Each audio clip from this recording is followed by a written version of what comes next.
ഹരി ഓം. ഓം ശ്രീ ഗുരുഭ്യോ നമ. വൃത്തത്തിലെ ശൂന്യത, ജൂലൈ 13, 2025. എനിക്ക് അഹമില്ല എന്ന് പറയുവാൻ സാധിക്കുമോ? ഇല്ല, അഹമുണ്ട് എന്ന് എല്ലാവരും സമ്മതിക്കും. പക്ഷേ എത്രത്തോളം അഹമുണ്ട് എന്ന് ആർക്കെങ്കിലും പറയാൻ സാധിക്കുമോ? ഇല്ല. അങ്ങനെ വരുമ്പോൾ അഹമുണ്ട് എന്ന് സമ്മതിക്കലിന് എന്ത് പ്രസക്തി? അഹമുണ്ട് എന്ന് സമ്മതിച്ചവരുടെ അവസ്ഥ ഇതാണെങ്കിൽ, എനിക്ക് അഹമേ ഇല്ല എന്ന് പറയുന്നവരുടെ അവസ്ഥ എത്ര ദയനീയമായിരിക്കും. കാര്യങ്ങൾ ശരി തന്നെ. പക്ഷേ അഹമില്ലാതെ ജീവിക്കാനാകുമോ എന്ന ചിന്ത നമ്മളിൽ ആർക്കെങ്കിലും വന്നിരിക്കാം. എന്നാൽ സത്തയില്ലാതെ, അതായത് സത്തയെ അറിയാതെ ആർക്കെങ്കിലും ജീവിക്കാനാകുമോ എന്ന ചിന്ത എന്തേ വരാത്തത്? അഹത്തിനാണോ സത്തയ്ക്കാണോ നമ്മുടെ മനസ്സ് പ്രാധാന്യം കൽപ്പിച്ചിരിക്കുന്നത് എന്നതിൻ്റെ തെളിവ് ഇതാണ്. അതിനാലാണ് മനസ്സിനെ നിരീക്ഷിക്കണം എന്ന് സദാ പറയുന്നത്. അഹം സ്വാർത്ഥതയുടെ പ്രതിഫലനമാണ്, അതേസമയം പരസ്പരം പൂരകവുമാണ്. അഹത്തിൽ നിന്നും സ്വാർത്ഥതയും സ്വാർത്ഥതയിൽ നിന്നും അഹവും ഉടലെടുക്കുന്നു. ഇതിൻ്റെ പിടിയിൽ നിന്നും രക്ഷ പ്രാപിക്കുന്നത് നിരീക്ഷകൻ മിഴി തുറക്കുമ്പോഴാണ്. എന്തുകൊണ്ടാണ് എല്ലാവരും അവരിലെ സ്വാർത്ഥത വെടിയാൻ മടിക്കുന്നത്? കാരണം സന്തോഷം ലഭിക്കുവാനുള്ള ഏക വഴി സ്വാർത്ഥനാവുക എന്നാണ് അവൻ പഠിച്ചു വച്ചിരിക്കുന്നത്. അതിനാൽ അവൻ സദാ സ്വാർത്ഥതയിൽ നിലനിൽക്കുവാൻ ആഗ്രഹിച്ചു കൊണ്ടിരിക്കും. എന്തിന്? സന്തോഷത്തിന് വേണ്ടി. എന്നാൽ എന്തായിരിക്കും സംഭവിക്കുന്നത്? സ്വാർത്ഥത കാരണം ഉള്ള സന്തോഷം കൂടി പോകും. കൂടാതെ സന്തോഷിക്കാനുള്ള എല്ലാ അവസരങ്ങളും നിഷേധിക്കപ്പെടും. അത് സന്തോഷമില്ലാത്ത ഭാവിയെയും സൃഷ്ടിക്കുന്നു. സന്തോഷം പ്രധാനമാണ്. അതിനാൽ സ്വാർത്ഥത നിലനിർത്തുന്നത് അവന് വളരെ പ്രാധാന്യമായി മാറുന്നു. അവന് സ്വാർത്ഥതയില്ലാതെയും സന്തോഷം ലഭിക്കും എന്ന ബാലപാഠം അറിയുകയുമില്ല. കാരണം ചുറ്റിനുമുള്ള നിരീക്ഷണം പരിശീലിക്കാത്തവരുമായുള്ള സമ്പർക്കം അവനെ അപ്രകാരമാക്കി മാറ്റി. സന്തോഷത്തിൻ്റെ കാരണം, അവൻ്റെ നിർവചനം, നേട്ടങ്ങൾ കൊയ്യൽ, വിജയങ്ങൾ താരതമ്യം ചെയ്യൽ തുടങ്ങിയവ ആവാം. ഇവയ്ക്ക് എന്തിനെങ്കിലും സത്തയെ അറിയിക്കുവാനാകുമോ? ഇല്ല. അപ്പോൾ സത്തയ്ക്കെതിരെ സഞ്ചരിക്കുന്നത് വഴി എനിക്ക് സന്തോഷം ലഭിക്കും എന്ന് വിശ്വസിച്ച് അവൻ അതനുസരിച്ച് ജീവിക്കുന്നു. അതല്ലേ സത്യം? ബുദ്ധൻ നിരീക്ഷകനാകുവാൻ കാരണമെന്തേ? തന്നിലെ ദുഃഖത്തെ എങ്ങനെ മറികടക്കണം എന്ന ചിന്തയായിരുന്നു അതിന് കാരണം. ദുഃഖത്തെ മറികടക്കുന്നതാണ് നേട്ടം, വിജയം, സന്തോഷം എന്ന് ഒരിക്കലും സമൂഹം അംഗീകരിക്കുകയില്ല. ആ സമൂഹത്തിന് ഒരു ബുദ്ധനെ അറിയുവാൻ സാധിക്കുമോ? എന്നാൽ ലോട്ടറി അടിക്കുന്നവനെ വിജയിച്ചവനായി സമൂഹം അംഗീകരിക്കും. ആഗ്രഹങ്ങൾ നേടിയവനെ വിജയിച്ചതായി അംഗീകരിക്കും. എന്ത് വിരോധാഭാസമാണ് നാം കാണുന്നത്? സമൂഹത്തിലും നമ്മുടെ ഉള്ളിലും ജ്ഞാനം ലഭിക്കണം. അത് പുസ്തകത്തിൽ നിന്നോ വ്യക്തിയിൽ നിന്നോ ആകരുത്. എന്തിന്? ബോധപ്രാപ്തനിൽ നിന്ന് പോലും ആകരുത്. അവനവനിലെ നിരീക്ഷകനിൽ നിന്നാകണം ജ്ഞാനം നേടേണ്ടത്. അതാണ് ധീരൻ്റെ വഴി. ബാക്കിയെല്ലാം അറിവുകൾ മാത്രമാണ്. അറിവല്ല ജ്ഞാനം. നിരീക്ഷകനാണ് നമുക്ക് അവബോധം പ്രദാനം ചെയ്യുന്നത്. അപ്പോൾ നിരീക്ഷകൻ ഇല്ലാതെ എന്ത് അവബോധം? നിരീക്ഷകനില്ലാതെ സാധകൻ എന്ത് നിലനിൽപ്പ്? നിരീക്ഷകനാണ് അഹത്തെ അവസാനിപ്പിക്കുന്നത്. അവിടെ അവൻ ധ്യാനാത്മക മനസ്സിന് ഉടമയാകുന്നു. അവബോധത്തിന് ആഴമുണ്ട്, അറിവിന് ആഴമില്ല. അതിനാൽ എന്ത് പ്രശ്നങ്ങളുണ്ടായാലും അവബോധം ഉള്ളവനെ പ്രശ്നങ്ങൾ അലട്ടാതെ വരും. കാരണം അവൻ സത്തയിലാണ് നിൽക്കുന്നത്. നിരീക്ഷകൻ അവിടെ ഉണ്ടല്ലോ. അവധൂജി. ഇപ്പൊ ഇന്നത്തെ 13-ാം തീയതിയത്തെ വൃത്തത്തിലെ ശൂന്യതയിൽ അഹംബോധവും പിന്നെ ആ നിരീക്ഷകനും തമ്മിലുള്ള അതിനെ കുറിച്ചാണ് പ്രതിപാദിക്കുന്നത് ഗുരുജി. അപ്പോ ഈ അഹംബോധം കണ്ടുപിടിക്കാൻ അല്പം പ്രയാസമാണ്. മനസ്സ് ഒന്നില്ലെങ്കിൽ നമുക്ക് സൂക്ഷ്മതലത്തിൽ സെൻസ് ചെയ്യാൻ പറ്റും. പക്ഷെ അഹംബോധത്തിനെ പിന്നെ അതിൻ്റെ ആ ഒരു ഫോം സൂക്ഷ്മതലത്തിൽ അതിസൂക്ഷ്മമായിട്ട് കണ്ടെത്താൻ പ്രയാസമാണ്. ആ മനോവ്യാപാരം കഴിഞ്ഞിട്ടായിരിക്കും ഇത് രൂപീകരിക്കുന്നത്. അപ്പോൾ അത് കണ്ടുപിടിക്കാൻ അല്പം പ്രയാസമാണ്. പക്ഷെ എന്നാലും അതിൻ്റെ ഒരു പ്രസൻസ് നമ്മൾ എങ്ങനെ അറിയുന്നതെന്ന് പറഞ്ഞാൽ, എന്തെങ്കിലും ഒരു കാര്യം മനോതലത്തിൽ നിന്ന് എന്തെങ്കിലും ചെയ്ത് കഴിഞ്ഞിട്ട് ഒരു കർത്തൃത്വ ബോധം എടുക്കുമ്പോഴാണ് അതിൻ്റെ ഒരു പ്രസൻസ് നമുക്ക് മനസ്സിലാക്കാൻ പറ്റുന്നത്. എന്നാൽ ഇത് ഇല്ലെങ്കിൽ എന്തായിരിക്കും? ഒരു തരം നമുക്ക് പിന്നെ ഒരു തരം ഒരു ഹ്യൂമിലിറ്റി ഉണ്ടാവും. അത് പിന്നെ ഇത് ഉന്മൂലനം ചെയ്താൽ നമുക്ക് ഒരു വിനയവും വല്ലവും നമുക്ക് പിന്നെ എന്തെങ്കിലും പിന്നെ അറിയുമെങ്കിൽ അല്ലെങ്കിൽ ചെയ്തിട്ടുണ്ടെങ്കിൽ അതിന് ഒരു ഇതും എടുക്കാതെ, കർത്തൃത്വ ബോധം എടുക്കാതെ ഒരു ഹ്യൂമിലിറ്റി നമുക്കുണ്ടാകുന്നതാണ്. അപ്പോൾ അതാണ് അതിൻ്റെ ഒരു ലക്ഷണം. പക്ഷെ ഇല്ലെങ്കിൽ അപ്പോൾ അതിനെക്കുറിച്ച് അതപ്പോൾ അതെങ്ങനെയാ നേടിയെടുക്കേണ്ടതെന്നാണ് ഗുരുജി ഇതിനകത്ത് പറയുന്നത്. മനോതലത്തിലും ദേഹബോധത്തിലും നിലനിൽക്കുമ്പോൾ പിന്നെ അഹംബോധം ഉണ്ടാവുന്നതാണ്. ഇത് രണ്ടുമാണ്. മനോതലത്തിലും ദേഹബോധത്തിലും നിലനിൽക്കുമ്പോഴാണ് അഹംബോധം ഉണ്ടാവുന്നത്. സാധകരുടെ ആത്മീയ സഞ്ചാരത്തിൽ അവരിൽ പരിണാമം നടക്കുമ്പോൾ അഹംബോധം വ്യത്യസ്ത തോതിൽ ഉണ്ടാകുന്നതാണ്. ഭൗതികതയോടെ ചായ്വ് ഉണ്ടെങ്കിൽ അഹം ഇല്ലാതെ ജീവിക്കാൻ പറ്റുമോ എന്ന് ഒരു ചിന്ത ഉണ്ടാവാം. മറിച്ച് സത്തയില്ലാതെ ജീവിക്കാൻ പറ്റുമോ എന്ന് ചിന്തിക്കാറുമില്ല. മുൻകാല അനുഭവങ്ങളുടെ പ്രവണതകളും വാസനകളും ആയിട്ട് ഒട്ടലും കാരണം ഒരു സ്വന്തം താല്പര്യവും സുഖത്തിനും സ്വാർത്ഥ മനോഭാവം ഉണ്ടാകും. അപ്പോൾ ഞാൻ മറ്റുള്ളവരിൽ നിന്ന് വേറേത് എന്ന ആ ഭേദബുദ്ധി, അതായത് ആ അഹംബോധം ഉണ്ടാകും. സ്വാർത്ഥ മനോഭാവവും അഹംബോധവും പരസ്പര പൂരകമാണ്. ഒരു സാധകൻ ഈ ഭേദബുദ്ധിയും സ്വാർത്ഥതയും അതിജീവിക്കണമെങ്കിൽ അവന്റെ മനസ്സിനോട് ഒട്ടലില്ലാതെ നിരീക്ഷിക്കേണ്ടതാണ്. ഈ നിമിഷത്തിൽ നിന്ന് ഒരു സാധകനിൽ ഉള്ള ഒരു സ്വാർത്ഥതയുടെ അല്ലെങ്കിൽ സ്വാർത്ഥതയുടെയും അഹംബോധത്തിൻ്റെയും ധാരണകളെ തിരിച്ചറിഞ്ഞ് വിവേകബുദ്ധിയോടെ നോക്കിക്കണ്ട് നിരീക്ഷണം വളർത്തി എടുക്കേണ്ടതാണ്. പിന്നെ ഈ സ്വാർത്ഥതയെക്കുറിച്ച് പിന്നെ വീണ്ടും കുറച്ചുകൂടെ വിശദമായിട്ട് ഒരു അടുത്ത പാരഗ്രാഫിൽ പറയുന്നുണ്ട്. ഒരു മിഥ്യാധാരണ കാരണം ആണ് അഹംബോധവും സ്വാർത്ഥതയും ഉപേക്ഷിക്കാൻ തയ്യാറാകാത്തത്.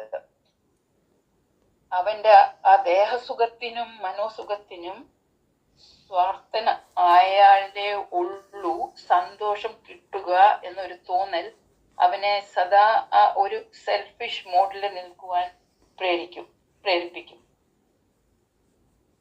അവിടെ എന്ത് സംഭവിക്കാമെന്ന് ഗുരു ചൂണ്ടിക്കാണിക്കുന്നുണ്ട്. സ്വാർത്ഥത കാരണം ഉള്ള സന്തോഷവും അത് കൂടി പോകും. സന്തോഷിക്കാൻ ഉള്ള അവസരങ്ങളും നിഷേധിക്കപ്പെടും. അതിന്റെ കാരണവും എന്താണെന്ന് പറഞ്ഞാൽ ആ സ്വാർത്ഥത അങ്ങ് കൂടി വരുമ്പം, ഉദാഹരണം ഇപ്പം ഒരാൾക്ക് പിന്നെ ഇപ്പം ഈ ഗൾഫ് കൺട്രീസൊക്കെ ലോട്ടറീസൊക്കെ കിട്ടുമ്പം അവർക്ക് കോടികൾ കിട്ടും. ആ കോടികൾ കിട്ടുമ്പം അവര് നല്ല വിലാസമൊക്കെ മേടിക്കും. അങ്ങനെ നമ്മളൊരു ആളുടെ കഥ കേട്ടായിരുന്നു. ഈ പിന്നെ കോടികൾ വർത്ത് ഓഫ് ഈ വിലാസമൊക്കെ മേടിച്ചിട്ട് അങ്ങനെ ഇട്ടേക്കും.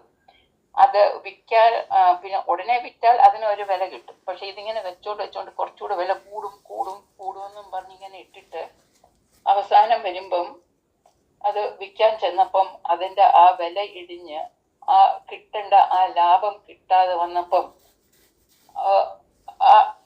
പിന്നെ ഭയങ്കര ഒരു ദുഃഖം ആണ് ഉണ്ടാവുന്നത് അവിടെ. അപ്പോൾ ആ സന്തോഷവും അത്രയും പിന്നെ കിട്ടിയത് അതും ഇല്ലാതെ ആയിപ്പോയി. പിന്നെ അത് നമ്മൾ കുട്ടികളെ വളർത്തുമ്പോഴും നമ്മൾ അവരെ പിന്നെ കുറച്ച് ആ സ്വാർത്ഥ മനോഭാവത്തിൽ കൊണ്ടുവരുവാണെങ്കിലും അവിടെയും കാണാം അവർക്കെല്ലാം കൊടുത്തിട്ട് ഷെയർ ചെയ്യണ്ട, അവനവന്റെ കാര്യം നോക്കിയാൽ മതി, പിന്നെ മത്സരബുദ്ധി മറ്റേതും ഒക്കെ പറഞ്ഞു കൊടുക്കുമ്പം അവര് അതൊക്കെ നേടിയെടുക്കും. ചിലപ്പം നമുക്കത് സന്തോഷത്തിന് കാര്യവും ആകും. പക്ഷെ പിന്നീട് ഈ കുഞ്ഞുങ്ങൾ തന്നെ വളർന്നു വരുമ്പം എങ്ങനെയാണോ നമ്മൾ പഠിപ്പിച്ചു കൊടുത്തത് ആ ഒരു രീതിയിൽ നമ്മുടെ അടുത്തും ആ സ്റ്റാൻഡ് എടുക്കുമ്പം അപ്പോഴാണ് നമുക്ക് ചില വൈഷമ്യങ്ങൾ വരുന്നത്. അവരുടെ ആ സ്വാർത്ഥഭാവം അവരെ പഠിപ്പിച്ചത് അവര് പ്രകടിപ്പിക്കുമ്പം ആയിരിക്കും ഈ രക്ഷകർത്താക്കൾക്ക് തന്നെ ഒരു സങ്കടം വരുന്നത് ആ സ്റ്റേജില്. അപ്പൊ ആ സമൂഹം തന്നെ അങ്ങനെ പോകുന്നത്, അങ്ങനെയുള്ളവരെ ആ സ്വാർത്ഥത ഉള്ള ആളുടെ കാഴ്ചപ്പാട് പ്രകാരം നേട്ടങ്ങൾ, വിജയങ്ങൾ, താരതമ്യങ്ങൾ ഇവയൊക്കെ ആണ് സന്തോഷം ഉളവാക്കുന്നത് എന്നൊരു ധാരണ ഉണ്ട്. സ്വാർത്ഥത ഇല്ലാത്ത നിരുപാധിക സന്തോഷം ലഭിക്കും എന്നുള്ള കാര്യം ഇങ്ങനത്തെ ഉള്ളവർക്ക് അറിയില്ല. നിരീക്ഷണം പരിശീലിക്കുന്ന ആ അവസ്ഥയിൽ അല്ലല്ലോ ജീവിക്കുന്നത്. അപ്പൊ ആ സഞ്ചരിക്കുന്ന സത്തയിൽ നിന്ന് എതിർദിശയിൽ ആകുന്നു. സുഖത്തിൽ ജീവിച്ച സിദ്ധാർത്ഥൻ ദുഃഖത്തിന്റെ അനുഭവം വന്നപ്പോഴാണ് സുഖം ഉപേക്ഷിച്ച് മാറി ചിന്തിച്ച് നിരീക്ഷകൻ ഉണർന്ന ബുദ്ധനായത്. യാഥാർത്ഥ നേട്ടവും വിജയവും സന്തോഷവും ശരിക്കുള്ളത് ദുഃഖത്തിനെ അതിജീവിക്കുമ്പോൾ ആണ് ഉണ്ടാവുന്നത് എന്ന് സമൂഹം ഒരിക്കലും ആക്സെപ്റ്റ് ചെയ്യില്ല. എന്നാൽ ഒരാള് ലോട്ടറി അടിക്കുകയോ അല്ലെങ്കിൽ പിന്നെ ഓഹരി വിൽപ്പനയിൽ അല്ലെങ്കിൽ ആ ഇൻഹെറിറ്റൻസ് വഴി ധനം നേടുമ്പോൾ അങ്ങനൊക്കെ ആണെങ്കിൽ അത് ഒരു വിജയമായിട്ട് അവര് അംഗീകരിക്കാറുണ്ട്. നമ്മൾ ഓരോരുത്തരും സമൂഹത്തിലും പിന്നെ ജ്ഞാനം ലഭിക്കാൻ ഒരു ബോധപ്രാപ്തന്റെ നിർദ്ദേശം പ്രകാരം നിരീക്ഷണത്തിൽ നിന്ന് തന്നെ തന്നറിവ് അല്ലെങ്കിൽ ജ്ഞാനം ലഭിക്കണം. ഈ നിമിഷത്തിൽ നിന്ന് ഒരു ധ്യാനാത്മക മനസ്സ് ഉണ്ടാകുമ്പോൾ സത്തയോടെ ചേർന്നിരിക്കുന്ന നിരീക്ഷകൻ അവബോധം പ്രദാനം ചെയ്യും. നിരീക്ഷകൻ അഹത്തെ ഇല്ലാതെ ആക്കുന്നതുമാണ്. കാരണം മനസ്സ് അവിടെ ഇല്ലാതാകുമ്പം മനസ്സിനെ ഇങ്ങനെ പിന്നെ നിരീക്ഷിക്കുമ്പം അത് നിരീക്ഷിക്കാതെ വേറെ ഒന്നും ചെയ്ത് നിരീക്ഷിക്കുകയാണ്. അത് നമ്മളും ആ പിന്നെ വിവേക ബുദ്ധിയോടെ കണ്ടിട്ട് എന്താണ് അവിടെ ഉള്ളത് എന്ന് മനസ്സിലാക്കുമ്പം അത് സ്ലോലി ഒരു പലതവണ അതങ്ങനെ നിരീക്ഷിച്ച് വരുമ്പം ഉണ്ടാവരുത് എന്നുള്ള ആ ബോധം വന്നു കഴിയുമ്പം അത് കുറയുമ്പോൾ പിന്നെ ഒരു എന്താണ് പറയാ നിശ്ചലത്വം ആ മൈൻഡിൽ ഉണ്ടാവും. അപ്പോൾ അങ്ങനെ വരുമ്പോ അങ്ങനെയാണ് എന്താണ് നിരീക്ഷകന്റെ ആ തലത്തിൽ, ആ നിശ്ചലത്വത്തിൽ അങ്ങനെ അതിലോട്ട് പോകാൻ നമുക്ക് നിൽക്കാൻ പറ്റുന്നത്. അവബോധത്തിൽ നിൽക്കുവാൻ ഈ നിരീക്ഷകൻ അഹത്തിനെ ഇല്ലാതാക്കുന്നത് ആ മനസ്സില്ലാതാകുമ്പോഴാണ്, ധ്യാനാത്മക മനസ്സാകുമ്പോഴാണ് അതില്ലാതാകുന്നത്. എന്നിട്ട് അവബോധത്തിൽ നിൽക്കുവാൻ പിന്നെ അത് പ്രദാനം ചെയ്യുമ്പം, അവബോധത്തിൽ നിൽക്കുന്നവൻ മനസ്സിനെ അതിജീവിച്ച് ശാന്തനാണ്. അപ്പോൾ പ്രശ്നങ്ങൾ ഒന്നും അവനെ അലട്ടാതെ നിരീക്ഷകൻ അവിടെ സദാ ഉണ്ടാകുന്നതാണ്. അങ്ങനെ നിശ്ചല തത്വത്തിലോട്ട് നിരൂപാധിക ആനന്ദത്തിൽ വർത്തിക്കാൻ സാധിക്കുന്നതാണ്. ഇത് ഗുരുപാദങ്ങളിൽ സമർപ്പിച്ച് നിർത്തുന്നു. ഹരിയോം. ഹരിയോം. ഹരിയോം. അഹമില്ലാതെ നമുക്ക് സമൂഹത്തിൽ ജീവിക്കാൻ ബുദ്ധിമുട്ടാണ്. കാരണം ലോകം വളരെ വേഗത്തിൽ സഞ്ചരിക്കുകയാണ്. അപ്പം അതിനോടൊപ്പം ഓടി എത്തണം എന്നുണ്ടെങ്കിൽ ഈ അഹമില്ലാത്തവന് ബുദ്ധിമുട്ടാണ്. അപ്പം നമുക്ക് അഹമുണ്ട് എന്ന് നമ്മൾ അംഗീകരിക്കുന്നതും ഇതുകൊണ്ടാണ്. സമൂഹത്തിലെ കൂടെ ഓടണമെങ്കിൽ അഹം വേണം. നമുക്ക് അഹം ഇല്ലയെന്ന് അംഗീകരിക്കാൻ പറ്റില്ല, അഹമുണ്ട്. അപ്പം സമൂഹത്തിൻ്റെ നിലനിൽപ്പ് എന്ന് പറയുന്നത് മനസ്സിനെ ആശ്രയിച്ചായിരിക്കും. അത് സത്യമാണ്. കാരണം സമൂഹം സ്വാർത്ഥതയിലാണ് നിലനിൽക്കുന്നത്. എവിടെ നോക്കിയാലും ഒരു സ്വാർത്ഥത ഓരോരുത്തരുടെ ഉള്ളിലും ഉണ്ട്. അപ്പം മനസ്സും സ്വാർത്ഥതയിലാണ്, സമൂഹം നിലനിൽക്കുന്നതും സ്വാർത്ഥതയിലാണ്. ഒരു സാധകനാവണമെങ്കിൽ ഈ സ്വാർത്ഥതയിൽ നിന്ന് രക്ഷപ്പെട്ടാൽ മാത്രമേ സാധിക്കൂ. അതിന് മനസ്സിനെ നിരീക്ഷിച്ചേ മതിയാവുള്ളൂ. നിരീക്ഷകൻ ഉണർന്നാലേ മനസ്സിൻ്റെ ആ ഒരു ചക്രവ്യൂഹത്തിൽ നിന്ന് നമുക്ക് രക്ഷപ്പെടാനും സാധിക്കുകയുള്ളൂ. സന്തോഷം പുറത്ത് നിന്ന് കിട്ടുന്ന ഒന്നാണ് എന്ന തെറ്റിദ്ധരിക്കുന്നത് കൊണ്ടാണ്, അല്ലെങ്കിൽ ആ തെറ്റിദ്ധാരണ ഉള്ളത് കൊണ്ടാണ് ഒരാൾ സ്വാർത്ഥനാകുന്നത്. എല്ലാം നേടണം, അല്ലെങ്കിൽ സമൂഹത്തിൽ ഒരു ഉയർന്ന സ്ഥാനം കിട്ടണം, സാമ്പത്തികം വേണം, പ്രശസ്തി വേണം, ഇതെല്ലാം സന്തോഷം തരും എന്നുള്ള ഒരു മിഥ്യാധാരണയാണ് അവൻ സ്വാർത്ഥനാകാനുള്ള കാരണം. പ്രശ്നം പറ്റുന്നത് എന്തെന്ന് വെച്ചാൽ, കൂടുതൽ സ്വാർത്ഥനാകും തോറും ഈ ലോകത്തിൻ്റെ ഒരു സൗന്ദര്യം ഉണ്ടല്ലോ, അതിനെ ആസ്വദിക്കാൻ അവൻ മറന്നുപോകും. സ്വന്തം സുഖവും സന്തോഷത്തിനു വേണ്ടി എന്തും ചെയ്യാൻ മടിക്കാത്തവനായിട്ട് തരം താഴ്ന്ന നിലയിലേക്ക് അവൻ്റെ മനസ്സ് പതിക്കും.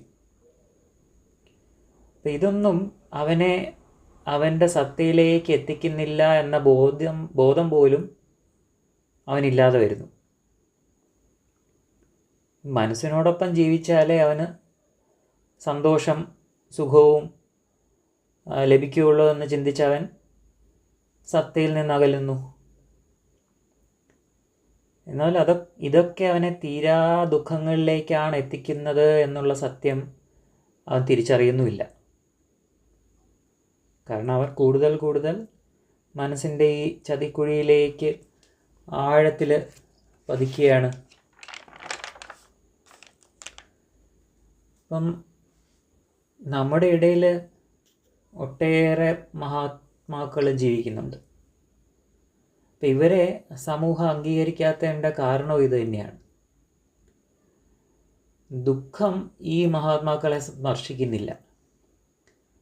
അത് കാണാനുള്ള കണ്ണ് സമൂഹത്തിനില്ല എന്നതാണ് സത്യം. ഈ ഒരു ഭൗതിക നേട്ടത്തിൻ്റെ പുറകെ, അല്ലെങ്കിൽ ഭൗതിക നേട്ടം കൈവരിച്ചവരെയും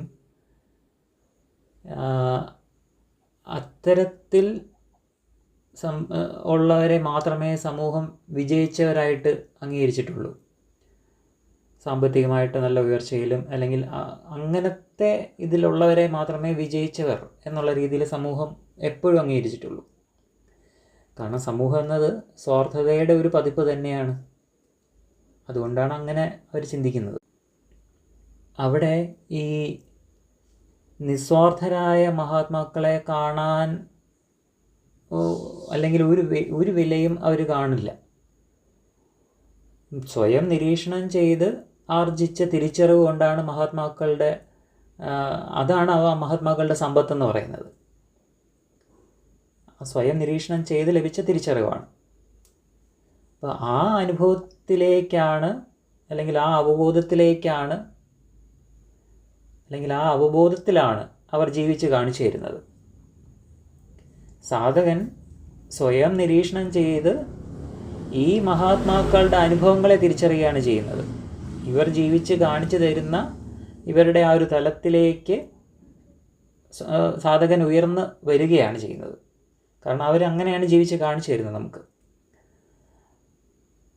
നിരീക്ഷണം ചെയ്യണമെങ്കിൽ ഒരു സാധകൻ സ്വയം വിമർശനത്തിന് വിധേയനാകിയാൽ മാത്രമേ സാധിക്കുകയുള്ളൂ. അത് എല്ലാവർക്കും സാധിക്കുന്ന ഒന്നല്ല. അത് ധീരന്മാർക്കേ സാധിക്കൂ. കാരണം അവൻ ഇരിക്കുന്ന കൊമ്പ് മുറിക്കുന്ന പോലെയാണ്. അവൻ പിടിച്ചു വച്ചിരിക്കുന്ന അഹത്തെ മുറിച്ച് കളഞ്ഞാൽ മാത്രമേ ആ പാതയിലൂടെ അവന് മുന്നോട്ട് പോകാൻ പറ്റൂ. അത് എല്ലാവർക്കും സാധിക്കില്ല. സ്വയം നിരീക്ഷിച്ച് ഒരു ധ്യാനാത്മക മനസ്സിൽ ജീവിച്ചുകൊണ്ടാണ് നിരീക്ഷകനെ ഉണർത്തുന്ന ഒരു സാധകൻ ചെയ്യുന്നത്. അപ്പം ആ സാധകൻ അഹത്തെ ജയിച്ചവനാണ്.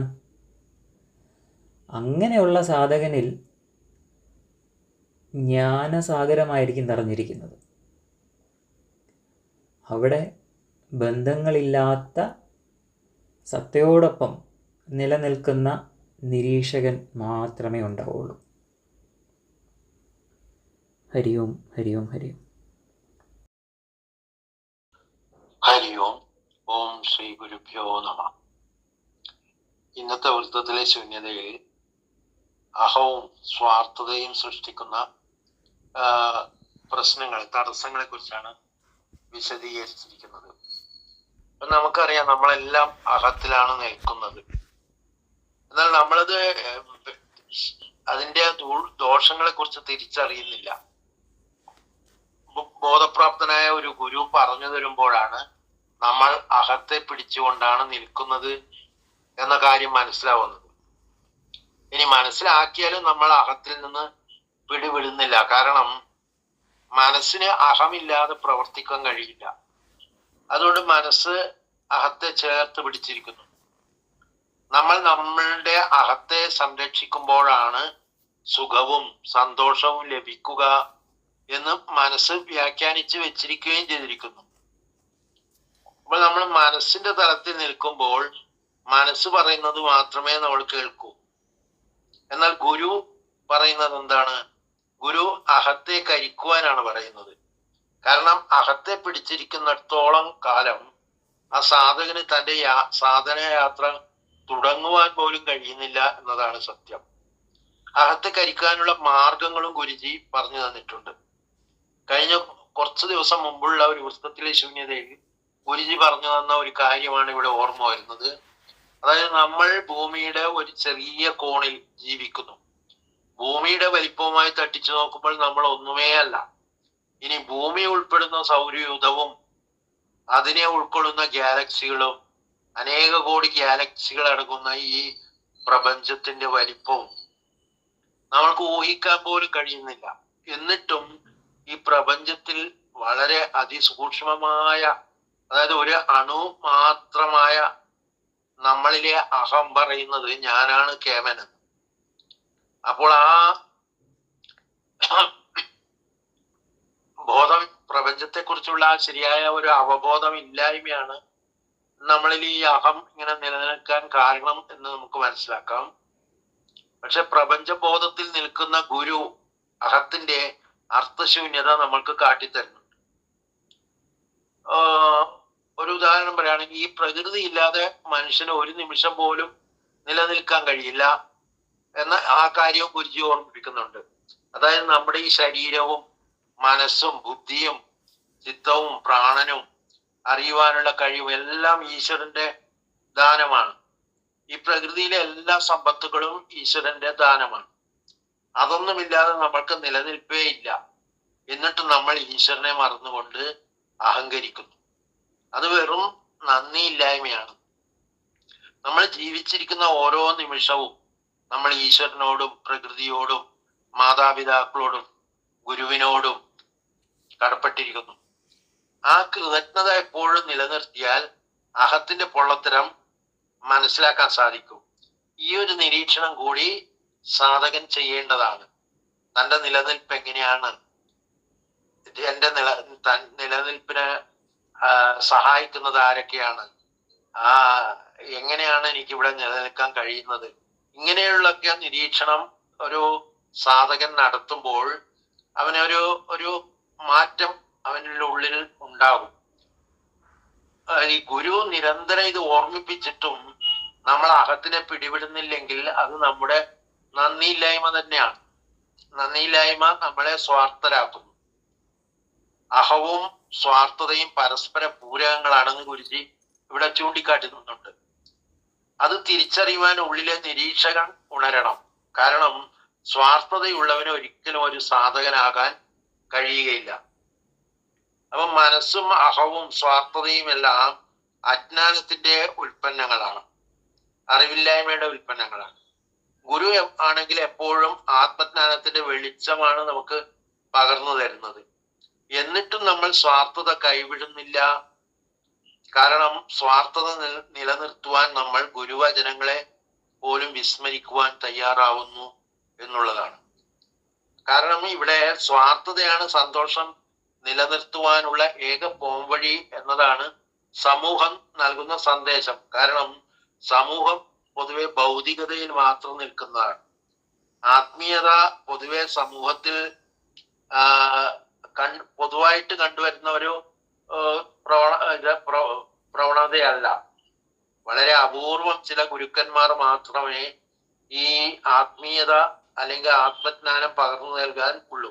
സമൂഹം മൊത്തം പൊതുവെ ഭൂരിഭാഗവും ഈ ഭൗതികതയുടെ പുറകെ പോവുകയാണ്. അപ്പൊ അവിടെ സ്വാർത്ഥത ആവശ്യമാണ്. അവരെ ഇപ്പം ചെറിയ കുട്ടികളിൽ പോലും, ചെറിയ കുട്ടികളാകുമ്പോൾ അവർക്ക് സ്വാർത്ഥത ഇല്ലെങ്കിലും അവർ വളർന്നു വരുമ്പോൾ ചുറ്റുപാടുകളിൽ നിന്നും സ്വാർത്ഥതയാണ് സന്തോഷം നൽകുന്നത്, അല്ലെങ്കിൽ സ്വാർത്ഥതയാണ് വിജയം നൽകുന്നത് എന്ന തെറ്റിദ്ധാരണ അവരിൽ ഉറച്ചു പോകുന്നു. പലപ്പോഴും പുറമേ സന്തോഷം തേടുമ്പോൾ ദുഃഖമാണ് അനുഭവമെങ്കിലും നമ്മൾ അതിൽ നിന്നും പാഠങ്ങളൊന്നും പഠിക്കുന്നില്ല. നമ്മൾ നിരീക്ഷിക്കുന്നത് പൊതുവെ പുറം കാഴ്ചകളെയാണ്. എന്നാൽ ഗുരു ഉപദേശിക്കുന്നത് ആന്തരിക നിരീക്ഷണം നടത്തുവാനോ. കാരണം മാറ്റങ്ങൾ വരേണ്ടത് നമ്മുടെ ഉള്ളിലാണ്. നിരീക്ഷിച്ചറിയുമ്പോൾ മാത്രമേ നമ്മളിൽ നിന്നും എന്തൊക്കെയാണ് ഉപേക്ഷിക്കേണ്ടത് എന്ന് നമുക്ക് തിരിച്ചറിയുവാൻ കഴിയുള്ളൂ. നിരീക്ഷണം നടക്കണമെങ്കിൽ ഈ നിമിഷത്തിൽ നിൽക്കുവാൻ കഴിയണം.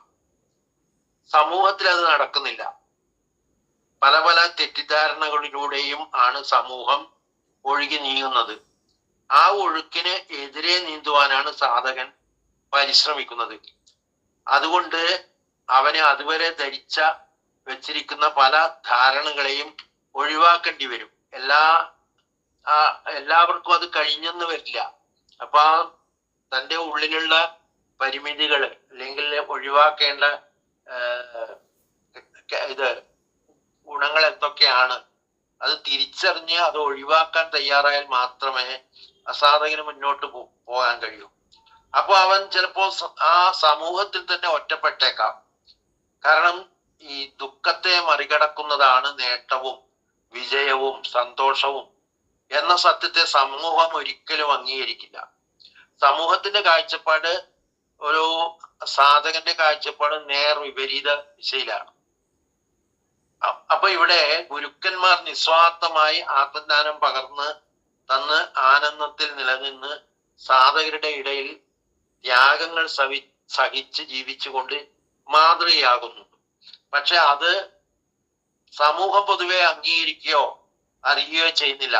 അപൂർവം ചിലർ മാത്രമാണ് ഈ സാധന ജീവിതത്തിലേക്ക് കടന്നു വരുന്നതും ഈ ഗുരുക്കന്മാരുടെ മഹത്വം മനസ്സിലാക്കുന്നത്. ഗുരു എപ്പോഴും പറയുന്നത് നിരീക്ഷകനെ ഉണർത്തുവാനാണ്. കാരണം നിരീക്ഷകൻ ഉണരുമ്പോഴാണ് ഓരോ നിമിഷത്തിലെയും അനുഭവങ്ങളെ നിരീക്ഷിച്ച് അറിയുവാനാകുന്നത്. അനുഭവിക്കുന്നവനും ഈ അനുഭവവും ഓരോ നിമിഷത്തിലും മാറിക്കൊണ്ടിരിക്കുമ്പോഴും നിരീക്ഷകൻ മാറാതെ നിൽക്കുന്നു. ഇപ്പൊ ഗുരു പകർന്നു തന്ന അറിവുകൾ ഈ നിമിഷത്തിൽ നിലനിന്ന് അനുഭവിച്ചറിഞ്ഞ് ഒട്ടലില്ലാതെ നിരീക്ഷകനോടൊപ്പം നിലനിൽക്കുമ്പോൾ ആ അറിവുകൾ അനുഭവജ്ഞാനമായി മാറുന്നു. നിരീക്ഷകനെ ഉണർത്തി നിർത്തിയാൽ മാത്രമേ സാധകന് സത്തയിലേക്ക് നീങ്ങുവാൻ കഴിയൂ. നിരീക്ഷകൻ ഉണരണമെങ്കിൽ മനസ്സ് നിശ്ചലമാകണം. മനസ്സ് നിശ്ചലമായാൽ അവിടെ അഹം ഇല്ലാതാവുന്നു. അങ്ങനെ സാധകനിൽ ബോധവികാസം സംഭവിക്കുന്നു. അപ്പോഴാണ് നിരീക്ഷകന് സാധകനെ സത്തയിലേക്ക് നയിക്കുവാൻ കഴിയുന്നത്. അപ്പോൾ ആ നിരീക്ഷകനെ ഉണർത്തി ആന്തരിക നിരീക്ഷണത്തിലൂടെ മുന്നോട്ട് പോകുവാൻ എല്ലാ സാധകർക്കും കഴിയട്ടെ എന്ന പ്രാർത്ഥനയോടെ ഈ വാക്കുകൾ ഗുരുപാദങ്ങളിൽ സമർപ്പിക്കുന്നു. ഹരിയോം.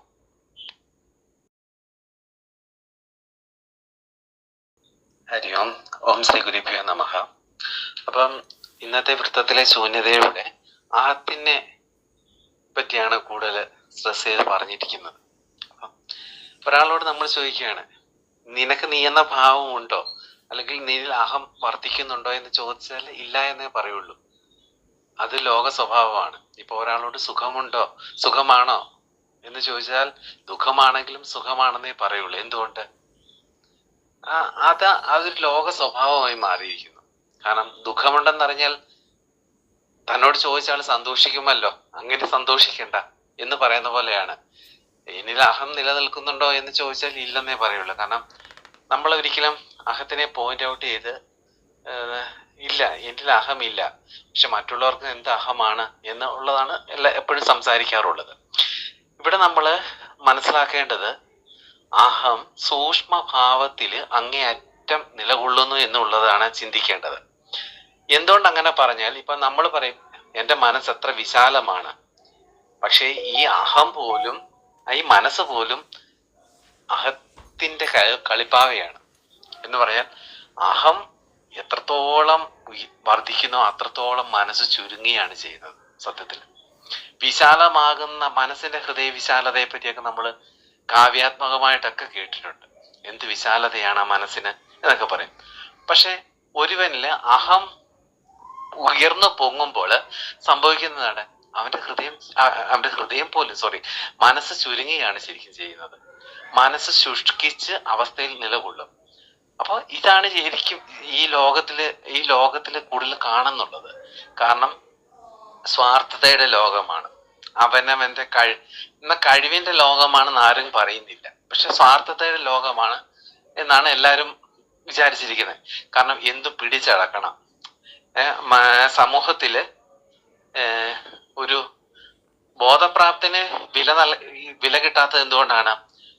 ഇത്രയും സമൂഹം നിലകൊള്ളുന്നത് മറ്റ് വിജയങ്ങളിലാണ്, അല്ലെങ്കിൽ അവൻ എത്ര പണമുണ്ട്, പ്രശസ്തി ഉണ്ട്, അതിനെ ആശ്രയിച്ചാണ്. പക്ഷെ ഇതൊന്നും നിസ്സാർത്ഥമായി ജീവിക്കുന്ന ബോധപ്രാപ്തന് ഇതൊന്നും കാരണം ഈ ആനുകൂല്യങ്ങളിലല്ല ബോധപ്രാപ്തൻ ജീവിക്കുന്നത്. അപ്പോൾ എന്ത് പറ്റും? അദ്ദേഹത്തെ അംഗീകരിക്കാൻ ആരും തയ്യാറാവില്ല. എന്നാൽ അദ്ദേഹം അഹത്തോടുകൂടി, അഹം ആർക്ക് വേണമെങ്കിലും എപ്പോ വേണമെങ്കിലും ഉണ്ടാകാം, പക്ഷെ ബോധപ്രാപ്തന് അഹം ഉണ്ടാകുമെന്ന് ചിന്തിക്കേണ്ട. എന്നാല് പറഞ്ഞില്ലേ, ഈ ഇതിലേക്ക് കടന്നു വന്നിട്ട് പേരും പ്രശസ്തിക്ക് വേണ്ടി ആധ്യാത്മിക യാത്ര ചെയ്യുന്നവരുണ്ടാവും. അവരെ എന്ത് ചെയ്യും? പെട്ടെന്ന് ക്ലിക്കാവും. എന്തുകൊണ്ടാണ് നമ്മൾ ചിന്തിച്ചിട്ടുണ്ടോ? കാരണം അവര് അതിനെ ഈ അഹത്തിനെ എന്ത് ചെയ്യുന്നു? കൂട്ടുപിടിക്കുന്നു. എന്നുവെച്ചാൽ അഹം ഉള്ളവരെയാണ് അവര് പോയിന്റ് ഔട്ട് ചെയ്ത് സ്വീകരിക്കുന്നത്. എന്നാൽ ബോധപ്രാപ്തൻ എന്താ ചെയ്യുന്നത്? അഹം കളയൂ, കരിക്കൂ എന്നാണ് എപ്പോഴും പറഞ്ഞുകൊണ്ടിരിക്കുന്നത്. അപ്പോൾ ഇതിനെപ്പറ്റി നമുക്ക് രൂഢമൂലമായി നമ്മൾ ചിന്തിക്കണം. എന്തുകൊണ്ട് ഇങ്ങനെ പറയുന്നു? നമ്മുടെ അഹം എത്ര പ്രബലമാണ്. കാരണം ആരും ഗുരുജി പറഞ്ഞ കൂട്ട് ആരും സത്തയെപ്പറ്റി പറയുന്നില്ലല്ലോ. സത്തയുണ്ടോ നിങ്ങളുടെ ഉള്ളിൽ എന്ന് ചോദിച്ചാല്, അല്ലെങ്കിൽ ഒരാളെ കാണുമ്പോൾ നിന്നിൽ സത്തയുണ്ടോ എന്ന് ചോദിക്കുന്നില്ല ആരും. നിന്നിലും എന്നിലുള്ള ഒരേ സത്തയാണ്, ഒരേ അംശങ്ങളാണ് നമ്മൾ രണ്ടുപേരും എന്ന് ചിന്തിക്കാൻ കഴിയാത്തത് എന്തുകൊണ്ടാണ്? അവിടെ ഒരു വേർതിരിവ് സൃഷ്ടിക്കപ്പെടുന്നുണ്ട്. അപ്പോൾ ആ സൃഷ്ടിക്കപ്പെടുന്ന വേർതിരിവിനെ നമ്മൾ തിരിച്ചറിയാൻ ശ്രമിച്ചില്ലെങ്കിൽ എങ്ങനെ നമുക്ക് ഈ മനസ്സുമായിട്ട് എങ്ങനെ മുന്നോട്ട് പോകാൻ സാധിക്കും?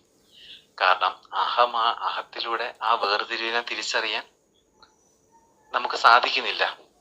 അപ്പോൾ ഇതിനെ ബേസ് ചെയ്ത് മുന്നോട്ട് പോകുമ്പോൾ ഒരാള് എങ്ങനെ സന്തോഷമുണ്ടാവും? അവിടെ സ്വാർത്ഥമായ ചിന്താഗതിയിലാണ് അവൻ ജീവിക്കേണ്ടി വരുന്നത്.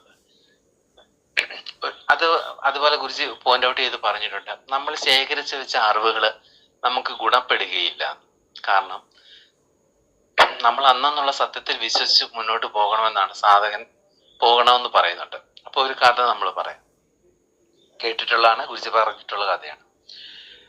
ഒരു ഗ്രാമത്തില് പ്രവേശിക്കുമ്പോൾ അവിടെ ഒരു വനപ്രദേശം പോലെ ഒരു സ്ഥലമുണ്ട്. അപ്പൊ അവിടെ ഒരു ഉഗ്ര സർപ്പം ജീവിച്ചിരുന്നു. അപ്പോൾ ഈ സർപ്പം എല്ലാവരും ഉപദ്രവിക്കാനും ശ്രമിക്കും, ആരെ ആ വഴി നടത്താൻ പോലും സമ്മതിക്കാത്ത ഒരവസ്ഥ വന്നു. ഒരു പ്രാവശ്യം ഇതേപോലെ ഒരു സന്യാസി വന്നപ്പോൾ സന്യാസിക്ക് നേരെ ഈ സർപ്പം ചീറ്റിക്കൊണ്ട് ചെന്നു. അപ്പൊ ചീറ്റിക്കൊണ്ട് ചെന്ന സമയത്ത് എന്തു പറ്റി? സന്യാസി പറഞ്ഞു, നീ ഇങ്ങനെ ചെയ്യുന്ന തെറ്റാണ്, നിനക്ക് ഇര മാത്രമേ പിടിക്കാനുള്ള ഇത് മാത്രമേ ഉള്ളൂ, അല്ലാതെ ആരെയും ഉപദ്രവിക്കാനോ എന്ന്. അപ്പൊ അങ്ങനെ കേട്ട് ഇദ്ദേഹം എന്ത് ചെയ്തു? സ്വയം ആ അറിവിൽ അങ്ങ് വിശ്വസിച്ചു, ശരിയാണ്, ഞാൻ ഇങ്ങനെയൊന്നും ചെയ്തുകൂടാ, അപ്പോൾ എന്റെ ഇരകളെ മാത്രം ഞാൻ ശ്രദ്ധിച്ചാൽ മതി എന്നൊക്കെ പറഞ്ഞ് എന്ത് ചെയ്തു? ഒരു ജ്ഞാനോപദേശം സന്യാസിയിൽ നിന്ന് വാങ്ങുകയും ഒക്കെ ചെയ്തു. കുറച്ച് നാളുകൾക്ക് ശേഷം അതിലെ വഴി പോകുന്ന ആരെയും പാമ്പ് ഉപദ്രവിക്കുന്നില്ല, പാമ്പ് പത്തി വിടർത്തുന്നില്ല, എല്ലാവരും അതിലൂടെ ഇങ്ങനെ പോയി. അപ്പോൾ ഇങ്ങനെ കുട്ടികളും എല്ലാം പോകുന്നത്, എല്ലാവരും ഭയചകിതരായിട്ടാണ് അവിടെ കൂടെ പോയിക്കൊണ്ടിരുന്നത്. എന്നാൽ ഒരു ദിവസം എന്ത് ചെയ്തു? ഈ കുട്ടികൾ അടുത്തിരുന്നു, അപ്പോഴും അനങ്ങുന്നില്ല. എന്ത് ചെയ്തു? വാലി ചുരുട്ടിയെടുത്ത് നിലത്തടിച്ചു. അപ്പൊ എല്ലുകളെല്ലാം ഉടഞ്ഞ് പിന്നീട് അന്നേരവും ഈ പാമ്പ് ഉപദ്രവിക്കുന്നില്ല ആരെയും. അപ്പോൾ കുറെ നാളിന് ശേഷം ഒരു മൃതപ്രായ അവസ്ഥയിൽ ഈ പാമ്പിനെ അവിടെ കണ്ടപ്പോൾ പിന്നെ ഈ പാമ്പിനെ ആരും ശ്രദ്ധിക്കാതായി, കാരണം ഈ അവസ്ഥയിൽ കിടക്കുന്നതുകൊണ്ട്. അപ്പൊ ഈ സന്യാസി വീണ്ടും അതിലൂടെ വന്നപ്പോൾ ഈ പാമ്പിനോട് ചോദിച്ചു, എന്തു പറ്റി? ഇങ്ങനെ അല്ലായിരുന്നല്ലോ, നീ ആകെ ക്ഷീണിച്ചു, വല്ലാതെ എല്ലും തോലുമായി, എന്തോ പറ്റി എന്ന് ചോദിച്ചു. അപ്പൊ ഞാൻ പറയാം, അങ്ങ് പറഞ്ഞില്ലേ ആരെയും ഉപദ്രവിക്കരുത്, അല്ലെങ്കിൽ മറ്റ് ജീവികളെ ഉപദ്രവിക്കരുത് എന്ന് പറഞ്ഞപ്പോൾ ഞാൻ എന്ത് ചെയ്തു? ആരെയും ഉപദ്രവിക്കാൻ പോയില്ല. അത് നീ ചെയ്തത് നല്ല കാര്യം തന്നെ. പക്ഷെ നീ എന്തുകൊണ്ട് ഇവര് അടുത്തേക്ക് നിന്നെ ഉപദ്രവിക്കാൻ വന്ന സമയത്ത് നീ എന്തുകൊണ്ട് പ്രതികരിച്ചില്ല? അപ്പോൾ നമ്മൾ ആരും ഉപദ്രവിക്കരുതെന്നല്ലേ അങ്ങ് പറയും. ഞാൻ പറഞ്ഞു, നിന്റെ ജീവൻ രക്ഷിക്കാൻ വേണ്ടി നിനക്ക് ചീറ്റാമല്ലോ, അറ്റ്ലീസ്റ്റ് അതെങ്കിലും ചെയ്യാമായിരുന്നല്ലോ എന്ന് പറഞ്ഞപ്പോൾ അപ്പോഴാണ് ആ സർപ്പത്തിന് മനസ്സിലായത്, തന്റെ ജീവൻ രക്ഷിക്കണമെങ്കിൽ ആ ചെറിയ അഹമെങ്കിലും ഉപയോഗിക്കണമെന്ന്. അപ്പോൾ അഹമില്ലാത്ത അവസ്ഥയിൽ നിലകൊണ്ടാല് ഇങ്ങനെ സംഭവിക്കും. ഇത് ഈ സമൂഹത്തിൽ ഒരു പ്രശ്നമാണ്. പക്ഷെ ആ അഹം നമ്മുടെ ആ ഒരു ജീവൻ നിലനിർത്താൻ വേണ്ടി മാത്രമായിട്ട് ഉപയോഗിക്കുകയാണെങ്കിൽ, അല്ലെങ്കിൽ ആ സത്തയിലേക്കുള്ള പ്രയാണത്തിന് വേണ്ടിയിട്ട് അത് ഉപയോഗിക്കാം. ചില സമയത്ത് അഹം നല്ലതാണെന്ന് പറഞ്ഞു കേട്ടിട്ടുണ്ട്. എന്തുകൊണ്ട് അങ്ങനെ ഉദ്ദേശിക്കുന്നു? സത്തയെ അറിയാൻ അഹത്തിനെ കുറച്ചെങ്കിലും നമ്മൾ കൂട്ടുപിടിച്ചേ മതിയാവുള്ളൂ. കാരണം ആ സത്യം അറിയുന്നതിന് തൊട്ട് മുമ്പും ഈ അഹത്തിന്റെ ഇൻഫ്ലുവൻസ് ഉണ്ടാവും. അപ്പൊ അഹം നല്ലതാണെന്ന് ഇത് സത്യം അറിയാൻ വേണ്ടിയിട്ടാണ് ഉപയോഗിക്കുന്നെങ്കിൽ അഹം നല്ലതാണ്. അപ്പോൾ ആ രീതിയിൽ നമ്മൾ മുന്നോട്ട് പോകുന്ന സമയത്ത് പറഞ്ഞില്ലേ, ഈ ശേഖരിച്ച് വെച്ച അറിവുകള് പലപ്പോഴും നമുക്ക് മിഥ്യാധാരണകൾ സൃഷ്ടിക്കപ്പെടുന്നുണ്ട്. അപ്പൊ ഇതിനെ നമ്മൾക്ക് മാറ്റിമറിക്കണമെങ്കിൽ എന്ത് ചെയ്യണം? ആ അഹത്തിനെ കരിച്ചുകൊണ്ടേ മുന്നോട്ട് പോകാൻ സാധിക്കുള്ളൂ. അപ്പൊ ഇപ്പൊ ഞാൻ പറയാം, അഹം വേണോന്ന് പറഞ്ഞ് ഇപ്പൊ കരിക്കാൻ പറയുന്നു. അപ്പൊ അതിന്റെ വിരോധാഭാസം എന്താണെന്ന് വെച്ചാൽ, സത്യം അറിയാൻ വേണ്ടിയിട്ടാണ് നമ്മൾ അഹം ഉപയോഗിക്കുന്നെങ്കിൽ നമുക്ക് എന്ത് ചെയ്യാൻ പറ്റും? അതിനൊരു വ്യത്യസ്തമായ കാഴ്ചപ്പാടാണുള്ളത്. ഇപ്പൊ മനസ്സിന്റെ വിശാലത കൊണ്ട് നമുക്ക് ഈ ആന്തരിക യാത്രയ്ക്ക് ഉപകാരപ്പെടുമെങ്കിൽ മനസ്സ് നല്ലതാണ്. അപ്പൊ ഇത് നമ്മൾ എങ്ങനെ കൈകാര്യം ചെയ്യുന്നു, ഉപയോഗിക്കുന്നു എന്നുള്ളതിനെ ആശ്രയിച്ചിരിക്കും. അപ്പൊ നമ്മുടെ ജീവിതത്തിൽ മുന്നോട്ടുള്ള പ്രയാണത്തിൽ ഇവ നമ്മളെ എങ്ങനെ നമ്മൾ കൈകാര്യം ചെയ്യുന്നു എന്നുള്ളതിൽ നമുക്ക് വ്യക്തമായ കാഴ്ചപ്പാടുണ്ടാവണം. അതാണ് അത്യാവശ്യം. അപ്പോൾ അങ്ങനെ മാത്രം അറിഞ്ഞ് മുന്നോട്ട് പോകുന്ന ഒരാൾക്ക് മാത്രമേ എന്ത് ചെയ്യാൻ പറ്റുള്ളൂ, സത്തയെ പറ്റി പൂർണ്ണ ബോധത്തോടുകൂടി അതിനെ നോക്കി കണ്ടുകൊണ്ട് ജീവിക്കാൻ സാധിക്കുകയുള്ളൂ. അപ്പൊ അങ്ങനെ ഒരു ജീവിതയാത്രയാവട്ടെ എല്ലാ സാധകരെയും ആശംസിച്ചുകൊണ്ട് ഹരിയോം. നാരായണദാസാണ്. ഞാൻ ഇപ്പൊ ഈ ടോപ്പിക്ക് കേട്ടപ്പം ഇപ്പൊ എന്റെ ഒരു ഫ്രണ്ട് ഫേസ്ബുക്കിൽ ഒരു ബോധിധർമ്മയുടെ ഒരു കോട്ട് എനിക്ക് അയച്ചു. അപ്പം ഇന്ന് സ്വാമി അമ്മ സ്റ്റാർട്ടിങ്ങിൽ പറഞ്ഞ കാര്യങ്ങൾ ഇതായിട്ട് ബോധിധർമ്മ ഒരു ചെറിയൊരു ഒരു സെന്റൻസ് ആണ്. ആ സെന്റൻസിൽ ഞാൻ വായിക്കാൻ ശ്രമിക്കാം. അതിന് ആക്ച്വലി ഇതിന്റെ എല്ലാം ഉത്തരം കിടപ്പുണ്ടോന്ന് എനിക്ക് തോന്നി. അതിനകത്ത് ബോധിധർമ്മ പറയാണ്, ബോധിധർമ്മ ഒരു ബുദ്ധിസ്റ്റ് സെയിന്റ് ആയിരുന്നു. അപ്പം ഇത് വായിച്ചപ്പം അദ്ദേഹം ഇൻഡയറക്ട്ലി ആ വിറ്റ്നസിങ് മൈൻഡിനെ കുറിച്ചാണ് പറയുന്നതെന്ന് തോന്നി. അപ്പം ആ സെന്റൻസ് ഞാൻ വായിക്കുകയാണ്. If you use your mind to study reality, you won't understand either your mind or the reality. If you use your mind to study reality, you won't understand either your mind or the reality. If you study reality without using your mind, you will understand both. And പിന്നെയും ഒരു വർഷം കൂടെ പറയാം. If you study reality without using your mind, you will understand both. You feel truth without dissecting it. You will see the moon without needing to define it. You breathe, and that is its teaching. This isn't about shutting off thought. It's about loosening our grip on it. A beautiful word, Anna. This isn't about shutting off the thoughts. It's about loosening our grip on it, trusting the deeper knowing. The stillness beneath the chatter, the felt experience of presence. ഇതാണ് ബോധിധർമ്മ പറഞ്ഞത്. സ്വാമിയമ്മ അത് കേട്ടായിരുന്നോ? പക്ഷെ നമ്മളിത് പണ്ട് discuss ചെയ്തൊരു കാര്യമായിരുന്നു. ശരി. അപ്പൊ ഇനി ഒരു കാര്യോട്, ഈ അഹത്തിന്റെ കാര്യം, അതിന്റെ ഒരു കാര്യം 2 മിനിറ്റ് നമുക്ക് പറഞ്ഞിട്ട് അങ്ങ് നിർത്താം. അഹത്തിന്റെ കാര്യം നമുക്ക് എങ്ങനെ ഇതിന്റെ കാര്യം മനസ്സിലാക്കാൻ പറ്റുന്നത്, നമുക്ക് ഈ ഒരു മനോതലത്തിൽ നിന്ന് പിന്നെ ശരീര ഇന്ദ്രിയ തലത്തിൽ നിന്നും കിട്ടിയ ഫ്രം ബോഡി നമുക്ക് കിട്ടിയ ചില തോട്ട്സ്, ധാരണകൾ, ആശയങ്ങളെല്ലാം കിട്ടിയത്, അത് പിന്നെ അത് വെച്ച് നമുക്ക് ഒരു ചില ചിന്തകളൊക്കെ ഉണ്ടായി അനിഷ്ടങ്ങൾ പ്രകാരം നമുക്ക് അതിലോട്ട് ഒട്ടൽ ഉണ്ടാവുമ്പോൾ എന്താ സംഭവിക്കുന്നത്, നമ്മളുടെ ഈ ബോഡി വേറെ ഓബ്ജക്ട്സുമായിട്ട് ഒരു വ്യത്യാസം ഉണ്ട് എന്ന് ഒരു തലത്തിൽ നിൽക്കുമല്ലോ.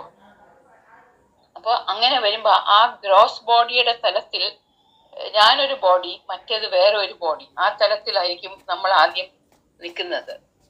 അപ്പൊ ഇത് കടന്നു പോകണമെങ്കിൽ ആ ഗ്രോസ്നെസ്സിന്റെ അതായത് സ്ഥൂലതയുടെ ആ ഒരു പിന്നെ മനസ്സിലാക്കുന്ന, സ്ഥൂല തലത്തിൽ നിന്ന് മനസ്സിലാക്കുന്നത് വെവ്വേറെയാണെന്നുള്ള ആ ഒരു തലത്തിൽ നിൽക്കും.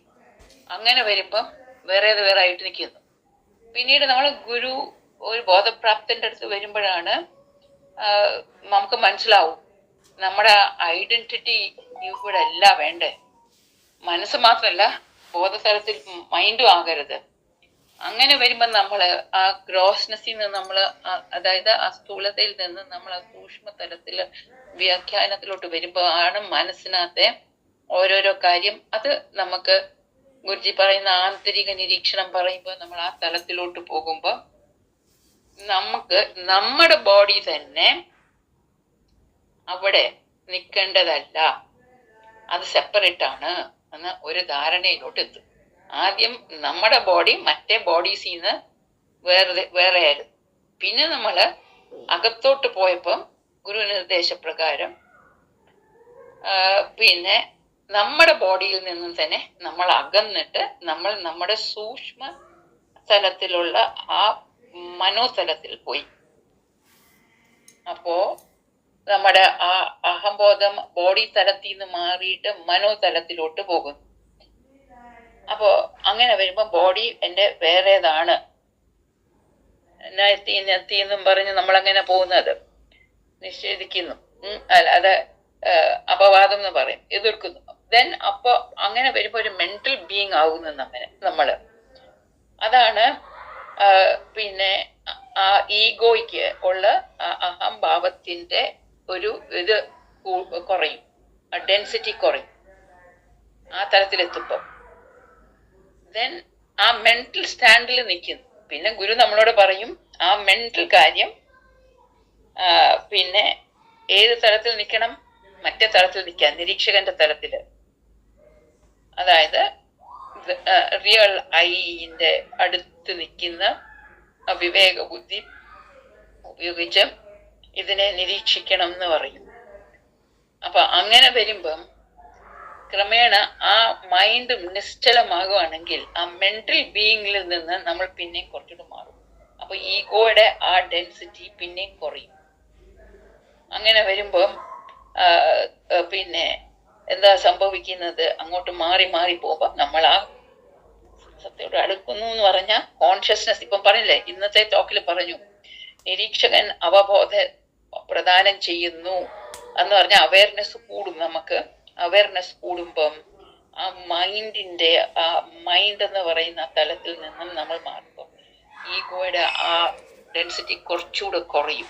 എന്നിട്ട് പിന്നെ ഈ പറഞ്ഞ പോലെ ധ്യാനാത്മക മനസ്സ് വരുവാണെങ്കിൽ ആ അഹംഭാവവും കുറച്ചുകൂടെ മാറും കോൺഷ്യസ്നെസ് ലെവലിലോട്ട് വരുമ്പോ. അപ്പൊ അങ്ങനെ വരുമ്പോ ആ ഗ്രോസ്നെസ്, സ്ഥൂലത മാറും, സൂക്ഷ്മമായ മനോതലം മാറും. എന്നിട്ട് അടുത്തത് നമ്മൾ ആ കുറച്ചുകൂടെ അബോധ മണ്ഡലത്തിന്റെ അടുത്തോട്ട് വരുന്നതാണ്. അപ്പൊ അങ്ങനെ വരുമ്പോ, അങ്ങനെ നിൽക്കുമ്പോഴാണ് അഹംബോധം മാറിപ്പോകുന്നത്. അത് തുടക്കത്തിലൊക്കെ നമ്മളെ മനോതലത്തിൽ നിൽക്കുമ്പം എല്ലാത്തിനും ഡുവർഷിപ്പ് എടുക്കും. പക്ഷെ പിന്നീട് നമ്മൾ ചെയ്യുമ്പം നമ്മുടെ കർമ്മങ്ങൾ ഡുവർഷിപ്പിന്റെ സ്ഥലത്തിൽ ചെയ്യാതിരിക്കുന്നത് ഒരു എന്താണ് ലക്ഷണമാണ്. അത് കുറഞ്ഞിട്ടുണ്ടെങ്കിൽ പിന്നെ വേറെ ഒരു ലക്ഷണം എന്താണെന്ന് പറഞ്ഞാൽ, ഇവ ഇങ്ങനെ ഈ തലത്തിൽ ഉന്മൂലനം ചെയ്ത് കഴിഞ്ഞാൽ നമുക്കൊരു എന്താണ് ഒരു സെൻസ് ഓഫ് ഹ്യൂമിലിറ്റി ഉണ്ടായിട്ട് ഒന്നിനും നമ്മൾ പിന്നെ എന്താണ് നമുക്ക് ഏതെങ്കിലും ഒരു കാര്യം നേടിയിട്ടുണ്ടെങ്കിലും അത് ദുരുപയോഗം ചെയ്യത്തില്ല, ചൂഷണം ചെയ്യാനായിട്ട് നമ്മൾ അത് ഉപയോഗിക്കത്തില്ല. അത് മാത്രമല്ല, നമ്മുടെ പെർഫെക്ഷന്റെ കാര്യത്തിൽ നമ്മൾ കൂടുതൽ അവിടെ ആ മനോതലത്തിൽ വ്യവഹരിച്ച് അതിനെ കുറിച്ച് ചിന്തിക്കത്തുമില്ല.